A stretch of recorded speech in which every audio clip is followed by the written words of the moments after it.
Yeah, 12 plus 9, so that's going to be 17 inches for a light machine gun. 17 inches for a light machine gun, though, falls in the medium range, so there's not going to be a modifier for this roll. So let's just roll a d7 here real quick. He got a 7. We know that he's stationary, that guy's stationary. This is all going to add up to be bad things. But we need to know the modifiers so we know how many hit points to apply. So let's look at the modifiers here. Firer is hidden, true, so +1. Firer is stationary, and prone. He's not prone, he's kneeling because he's the machine gunner. The AG was prone, but he's not, so it's only +1. Target is stationary, +1. Target's not prone. Firer target is rushing. Well, that doesn't apply anymore. Soft cover, hard cover doesn't apply yet. And I don't think the weather here applies. Weather does not apply in this case. So we're at a +3. So we've got 7 + 3, that's going to be 10.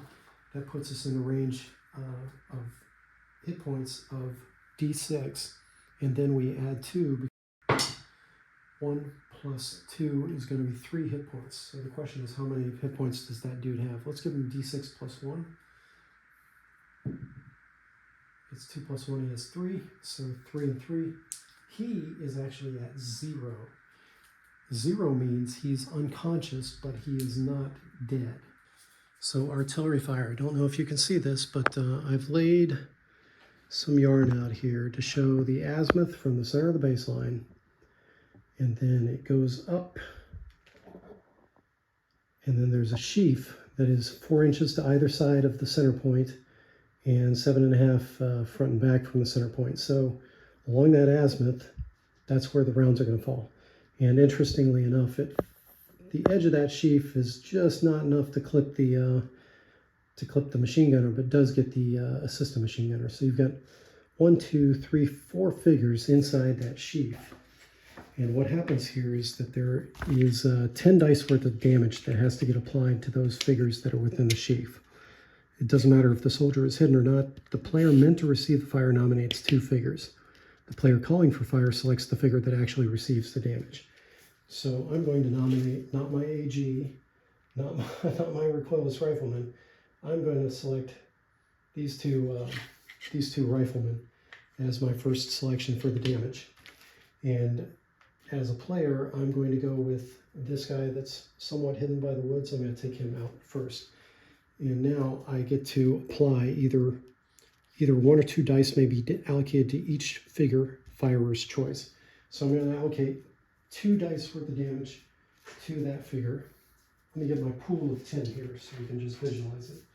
1, 2, 3, 4, 5, 6, 7, 8, 9, 10. So I get 10 in the pool itself. I'm going to apply 2 to that dude over there. He takes 3 points. Let's just call him a grunt. Again, we're going to give him 1d6 + 1. He only rolled a 1, so that dude is dead.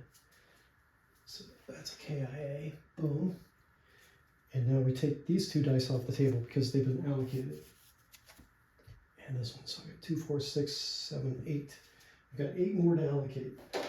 It's not looking good here. So as the defending player here, I'm going to nominate, I guess, the assistant gunner and this rifleman. I, as the attacking player, am going to choose the assistant gunner because I know that that dude provides advantages in some circumstances. I'm going to roll my 2 dice worth of damage because I'm going to have applied. I got another shitty roll. 3 points, right? 3 points. That dude is 1d6 + 1, let's say. 2, 3. So he's unconscious.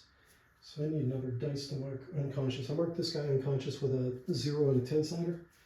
And do the same thing down here. So this dude is a casualty, but he is unconscious. I'm going to flip him upside down. So I know he's been blown up. Blown up, sir! Alright, so 2 more dice have been allocated. Of course, he's going to nominate the rifleman and the recoilless rifle dude because he has no other figures to nominate. I suppose he could nominate one of the unconscious guys. I have not thought about that. Recoilless rifle dude, again, I'm applying 2 dice worth of damage. I should have 6 in my pool, apply to that dude. 4 points. So that dude takes 4. How many points does he have? Let's give him 1d6 plus 1. He has 6. I think that makes him non-ambulatory. Let's figure that out real quick. Casualties. So a figure that's reduced to 0 hits is unconscious. A figure that takes more damage than his hits is KIA. Figures that take minimal damage, less than 3 hits, are ambulatory.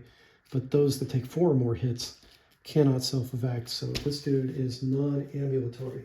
So he may yet be hit. I'm going to force my dude to nominate the unconscious dude and the rifleman. And I'm going to, of course, pick the rifleman. I got 9.